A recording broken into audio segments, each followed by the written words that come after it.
వేదాలు హిందూ ధర్మానికి మూలమైన ప్రాచీన గ్రంథాలు.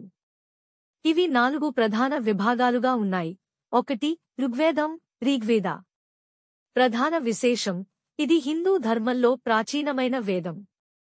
సందేశం: దేవతలను స్తుతిస్తూ భక్తిని, యాగయజ్ఞాలను వివరిస్తుంది.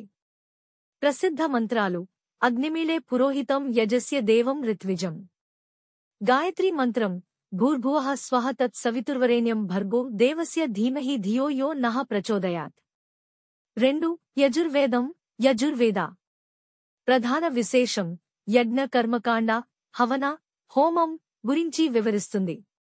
సందేశం: కర్మయోగం, ధర్మపాలన, వేద పద్ధతిలో యాగయజ్ఞాలు.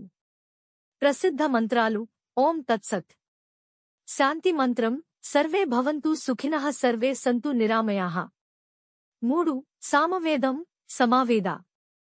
ప్రధాన విశేషం: సంగీతానికి మూలం. ఇది పాటల రూపంలో వేదమంత్రాలను అందిస్తుంది. సందేశం: భగవద్ భక్తి, సంగీత సాధన ద్వారా ఆధ్యాత్మికత. ప్రసిద్ధ మంత్రాలు: ఉద్గీత మంత్రం, ఓం. ఇంద్రునికి శ్లోకాలు. 4. అథర్వణ వేదం, అథర్వవేద.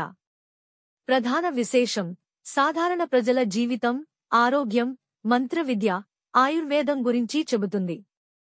సందేశం: ఆరోగ్య రహస్యాలు, శాంతి మంత్రాలు, దుష్టశక్తుల నివారణ. ప్రసిద్ధ మంత్రాలు: గృహశాంతి మంత్రాలు, ఆయుర్వేద మంత్రాలు. వేదాల ప్రాముఖ్యత: వేదాలు భగవంతుని జ్ఞానాన్ని వ్యక్తపరుస్తాయి. ఇవి కేవలం మత గ్రంథాలు మాత్రమే కాకుండా శాస్త్ర విజ్ఞానానికి మూలం. ఆధ్యాత్మిక జీవితం, ధర్మం, కర్మ సిద్ధాంతం గురించి తెలియజేస్తాయి. వేదం ఓ మహాసాగరం, అందులో మునిగితే సత్యాన్ని తెలుసుకోవచ్చు. మీకు వీటిని ఆధారంగా